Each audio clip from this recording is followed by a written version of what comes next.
This is going to be my video review of the Saddleback Leather Side Pocket Duffle.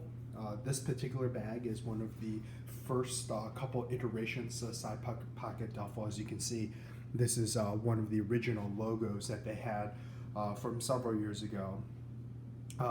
This particular bag and design has not changed a whole lot since this particular iteration has come out, but there have been a couple small minor changes between the bags.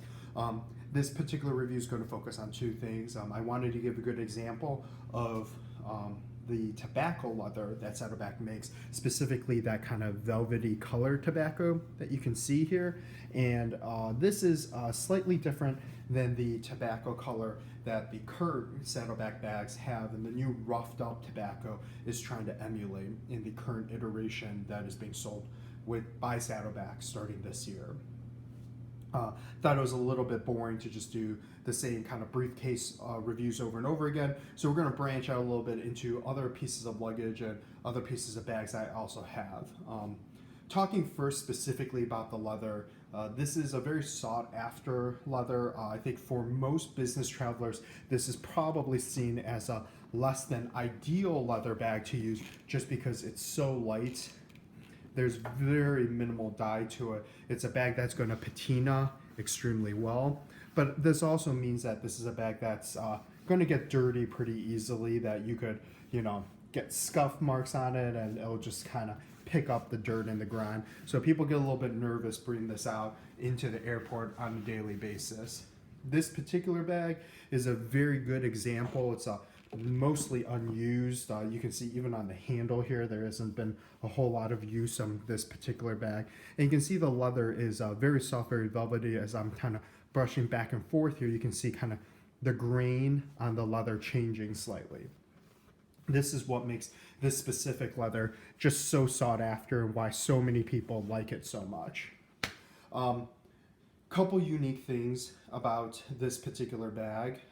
This is the side pocket duffel, which means that this is a carry-on size bag.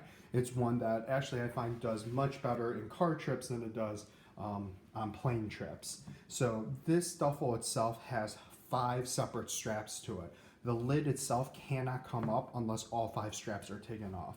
So there is a front center strap that you see here. Like all Saddleback bags, it has their logo along with 3 rivets holding it in place. So you can release this front strap here, and then you have the 2 side straps that you're used to seeing on the other briefcases as well. Along the side, there's actually 2 straps here that buckle in and then have a little buckle holder or strap that it holds onto. And same thing on the other side, that it is buckled and has a little strap holder. And until you remove all that, you cannot open the lid. It makes it very, very sturdy. It also means that this bag is very cumbersome to get in and out of at the airport if you just need to grab something easy out of the bag, because of the number of straps that this bag has, you can't really just, undo one strap, quickly go inside, grab out a shirt or something you have laying around, and then buckle the bag back up. The strap itself, the side straps are where you run into the most issues, and this can be 2 specific things. Even if you unbuckle the side strap, if you lift the top up and the side strap is still on, the side comes up with it, and sometimes it makes it hard pulling this top all the way back. You have to physically undo it. The other difficult design challenge of this particular bag, which makes it less than ideal for carry-on, is if you look at where the clips are for the shoulder straps, you find that this bag, because it's very rigid, if you were to clip it here and here to put your shoulder strap on, this bag doesn't hang very naturally. Your body, your hip is right here, while the bag's center of mass is slightly outside of you. What that means is that you're constantly trying to balance the center of mass by turning your body more inward and moving your, not your center of mass, but more kind of your center of gravity towards the center. And by doing that, you get a lot of shoulder pain, a lot of hip pain, because you're going to be walking very unnaturally. You also can't sling this in a cross shoulder very comfortably, because what happens if you were to wear this across your shoulder and then across your body is that this end right here, this top piece, puts an unnecessary strain on your body, because suddenly the whole bag is shifted at an angle against you, and this piece is just kind of digging into your hip while the rest of the bag isn't distributing its weight against you. So this naturally creates a bag which is most easily carried by carrying the handle, which is great, except when you're walking through an airport and it's miles and miles to go. And last thing you want to do is constantly carrying a bag by its handle while you've got 1,000 other things you're holding on to. By default, this has become a bag that most people use on road trips in their car, because this is actually a very well thought out bag, very well designed. It makes it very easy to travel with, just not in an airport, not in an airplane. It's not easy to get in and out of. So if we run through kind of the generalities of the bag, we'll go a little bit more into detail in the upcoming videos. You will see that it has the 2 side straps, the front shoulder strap here, or the front strap, and then there is a nice little handle, very easy to hold on to. It's the same handle that you have on the briefcases that has that little piece of plastic PVC piping running through the middle to give it that nice little hand feel.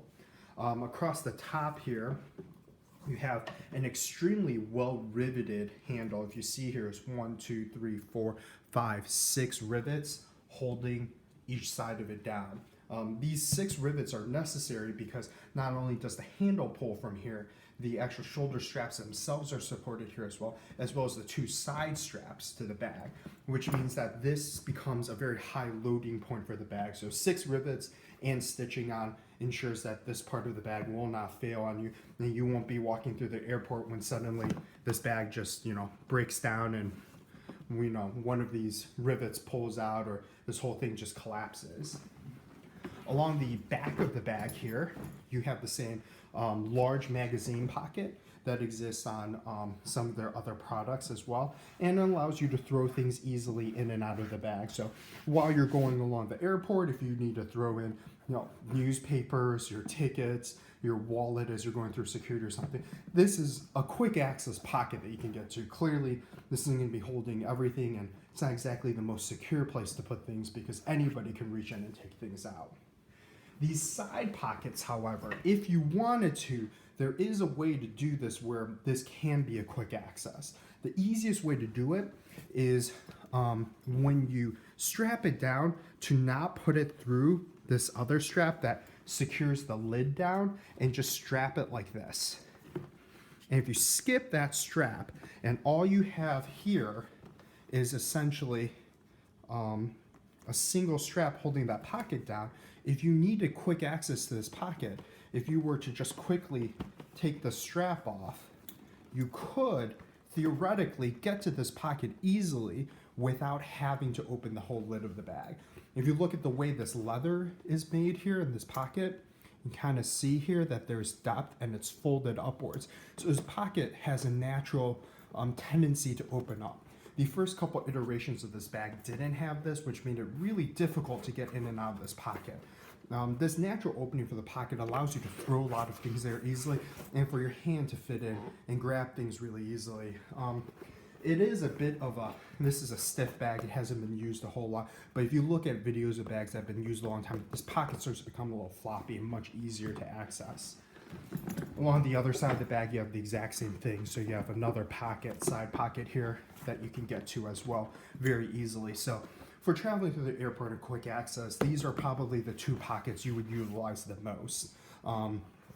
The other thing that's really nice about these pockets is if you were to totally secure it down like this and put it through this belt holder and then secure it down with a buckle, no one could really open that pocket to get into it to steal something out of your bag. It creates a very, very secure seal for the top of your bag, and if you're just walking down, you don't have to worry about a pickpocket trying to grab something out of your bag because they see you with a nice leather bag.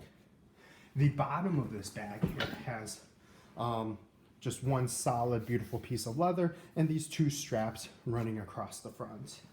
Interiorly on this bag, you have across the top here, something that Saddleback usually doesn't do, which is not only do you have this one piece of metal adding reinforcement to the handle, and it's a hefty piece. It's much bigger than you see in the briefcases because of the weight this bag could potentially handle. You also see there's a more pliable piece here. You can kind of see the outline of it as I run my finger across. That gives the top its rigidity. So what that does is it gives it a floppiness to the front, but the actual top piece here stays rigid because there's multiple pieces of, I think, leather underneath here to allow it to have slightly more rigidity. So you have not only this floppy texture, but the rigid top that doesn't give. Inside the bag, you have one big pocket here that Dave likes to say he uses for, dirty clothes and stuff, so you can separate that from the inside of your bag. I think this is a very helpful pocket when you just have, pieces of clothing that don't fold or fit nicely into here. You can kind of throw them into this pocket.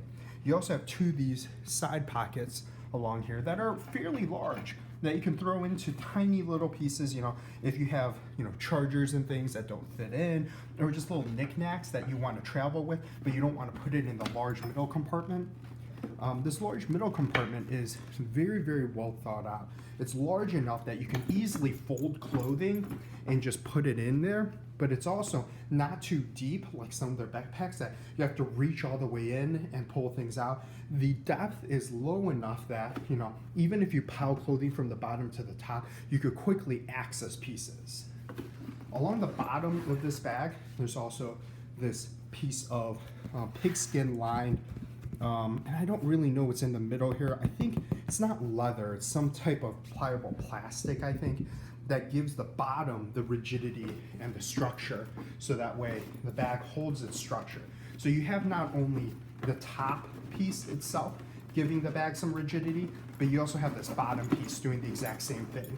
So the combination of these two together gives this bag this nice squared appearance that you get. While you also get this beautiful leather that's nice and floppy near the front with this beautiful velvet look here. And I don't know how much of this picks up on the video, but you can actually feel the grain of the leather against it.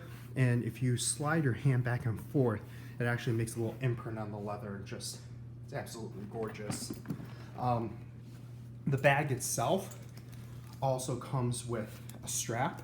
So this particular one uses the lobster claws just because of the era in which it was made. The lobster claws was what was being used. You have a very, very long strap here with, again, multiple belt buckle holes for you to choose from, two fixed strap holders, and two shoulder straps that are neoprene lined, exactly like the kind that come with the backpacks.